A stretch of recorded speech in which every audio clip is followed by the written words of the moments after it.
No, no, no, no. Let's go to my room today.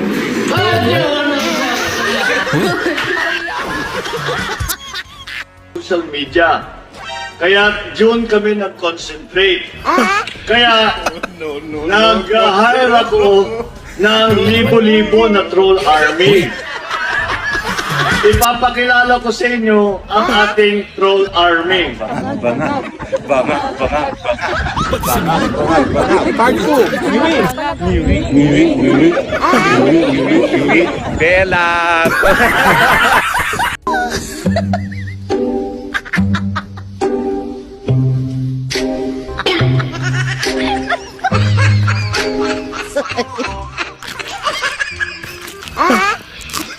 Pati si Mimi.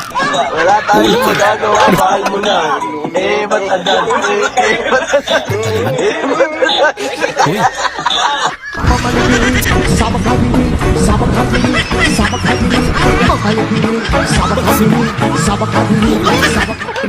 At saka pag malinis ka sa... Ano no? Ako din, gusto ko. Kasi sabi niya, di ba malinis siya sa katawan? Ba't ang dumi ng mukha?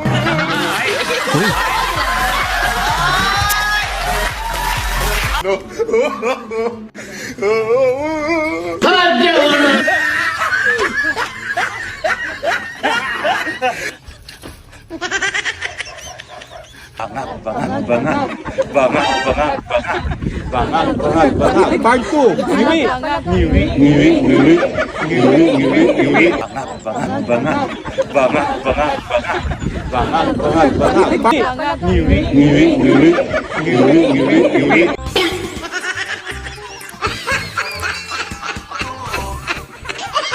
PTP Laban Street, PTP Laban Street, PTP Laban Street, PTP Laban.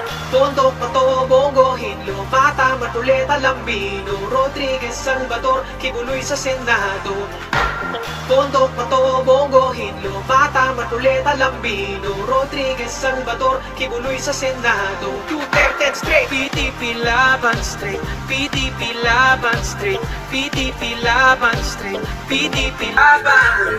PDP Laban Street, PDP Laban Street, PDP Laban Street, PDP Laban. Yan, Duterte tayo guys. Duterte! Alright, welcome back to my channel mga guys. And today, meron tayong reactionan. Ano ba to? Ano ba to? Akala ko, never again, BP Sara. Naku po. Etong bagong picture mga guys, si BP Sara at saka si Aimee. Anong sa palagay nyo mga guys? Sabi nila naguluhan na daw itong mga DDS. Huwag kayong malito, huwag kayong malito. Alam natin, ang apelyido yan ay Marcos. Naku po. Tayo na naman ngayon na magsasabi na never again tayo. Never again. Nag-contempt at sinabihan kami na wag na lang. Kaya hahayaan ko na lang. Di ba? Sabi ko sa inyo, mahirap talaga itong si Aimee. Biglang ganyan lang yung dialogue. Di ba? Talagang nag-aalboroto nung una dyan sa Senado. Pagkatapos, ito, imbis may mapa-contempt na, yun lang ang sinagot. Ako po, baka ganyan din ang isasagot sa atin someday. Sorry na naman. Kaya I'm sorry talaga. Alright, dumako naman tayo dito sa ibang balita mga guys. Ito, OFW, nagreklamo na talaga dyan sa COMELEC. Hoy, COMELEC, Commissioner, kapal ng mukha mo. Hindi po kumbinsido ang mga tao dyan sa paliwanag mo.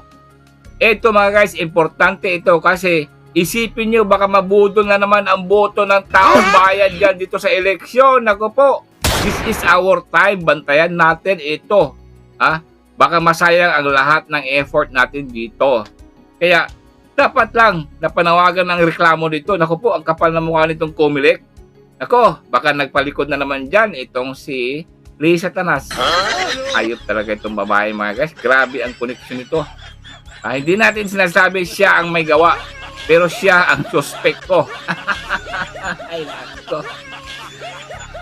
Talagang nakakadismaya itong balita na ito. Ako, kung ganito, kung nagawa nila ito sa OFW, madaling gawin din nila dito sa Pilipinas. Isipin nyo, buong Pilipinas gagawin nila ito. Unsyami, nga tayo dito. sa mga sindikato nilang pandaraya dyan sa eleksyon. Huwag po tayong magpabudol dito mga guys. Kailangan po natin isigaw itong problema ng OFW. Kung pwede, i-boycott nyo na yan. Ha? Huwag nyo munang ipaproceed yan until hindi ma-resolve yung problema na yan. Isipin nyo, lumusot itong mga pangalan ng administrasyon, kakapal ng mukha nitong bagong Pilipinas. Hindi lang korap, bandaraya pa. Ha? Hayop talaga itong bangag mga guys, no? Gagawin talaga lahat. Ako, dapat itong OFW bigyan ng pansin ng Pangulo, no? You will never be loved, bangag. Bababa ka na lang dyan na ikaw ang most hated presidente in the history of the Philippines. Kahiya ka. Gaba, mirisi sa'yo yan. Alright, hanggang dito lang tayo mga guys. At meron pa akong funny videos dito sa last na mga video clips ko. Panoorin nyo. Wow, sarap. Ito naman. Uy! A few moments later. Lo dito ang wifi Yamaha para good evening, good evening. Napangarap ng lahat, palaging nasasali kahit papalit-palit ang kapital. Kasi malakas ang kapit, tupad ang pangarap.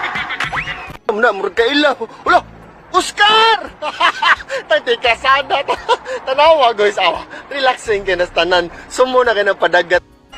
Cash forward, konting walis, konting picture, maghapon, chismis. 10K agad, cash forward. Aka, automatic sahod agad, walang kapagod-pagod. Aka, lelebo. Corpis, maganda ang buhay, maganda ang bahay. Abroad ang asawa, pero maghapong nagtotong-it. Once again, kuring di mapulangan, Corpis. Relief, hindi naman nabaha, pero nangungunas sa pila. Pero reklamo pa parang hindi kumakain. Pero kapag nakapag-post sa FB, kumakain sa McDo. Hashtag craving satisfied. Senior pensioner. Pag nakuha na ang pensyon, shot puno agad at tatawagin ang mga kaamiga. Once again, islaw, palitaw, lubog, lilitaw. Pati si Mingming. Ito naman. Uy!